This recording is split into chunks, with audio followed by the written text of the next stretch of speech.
nating ginugunita ang mga yumao tuwing Nobyembre sa okasyon na tinatawag nating mga Pilipino na undas. Pero ang naturang salitang undas, saan nga ba nagmula?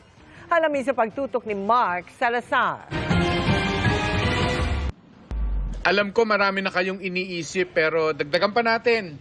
Alam nyo ba kung ano ang ibig sabihin ng salitang undas? Parang Spanish word po siya.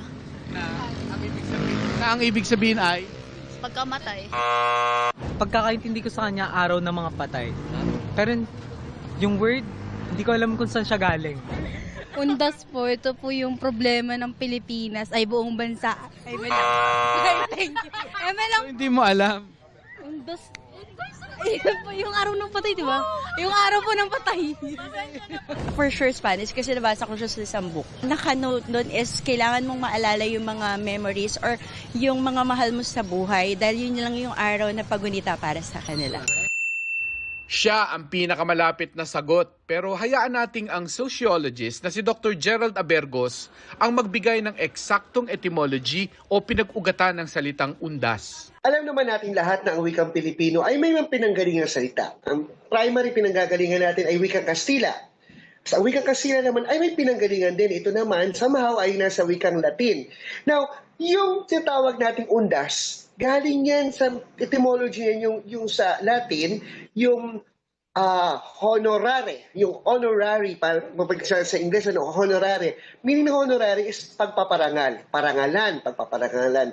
Kaya meron tayong word na honras. Bumaba na naman siya sa salitang Kastila. Ang salitang Kastila, meron tayong tinatawag na honras funebres. Ibig sabihin, ito yung pagpaparangal sa mga yumao, sa mga namatay. It was derived from the word naman na honras, na galing sa honras funebres.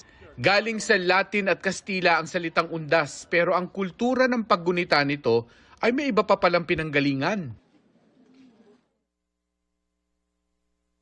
Magmula pa nung unang panahon, magmula pa nung na meron tayong recorded human history, tayo po ay nagkukunita sa ating mga yumao. Sa kulturang Pilipino, isa sa pinakamasidhing pumasok sa kultura natin ay ang kultura ng mga galing sa mga Chino. Whether tawagin natin siyang undas, honras, punebre, ang punto natin dito is binibigyan natin ng panahon ng ating mga yumao. Binibigyan natin pag-alaala ang ating mga yumao. At kahit wala na sila, nandito pa rin sa ating mga puso. Sabi nga ni Dr. Abergos, mas mahalaga ang kahulugan ng salita kesa kung saan ito nanggaling. Halimbawa, sa pamilyang ito na dinat na namin sa sementeryo, ang kahulugan ng undas ay grand reunion ng 4 na henerasyong nagpaparangal sa minamahal nilang lolo sa tuhod. Yung unang apo sa tuhod po niya na siya lahat po yung anak po ni ate panganay, siya po yung talagang nag-aalaga, nag-ano din po, hanggang sa paglinis po ng bote, ganyan, lahat po pagtulog, lahat po na, sa mga kapitbahay, kilala po siya sa amin. And then, mabait, ganyan po. Kahit hindi po undas, we make sure po na kapag ka-birthday po niya, that anniversary, kahit nito lang po siya namatay, Father's Day po, sama-sama po kami. Si Aling Erlinda naman nagpaparangal sa kanyang mga biyenan. Araw-araw nagdadasal, araw-araw nagro-rosary. Hindi pwedeng hindi mo binabanggit araw-araw.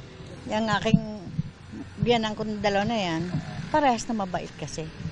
Hindi sila nagpakita. Lalo na ako, di ba, karaniwan, biyanan at saka manugang, parang nag-aaway, di ba? Yung parang, hindi.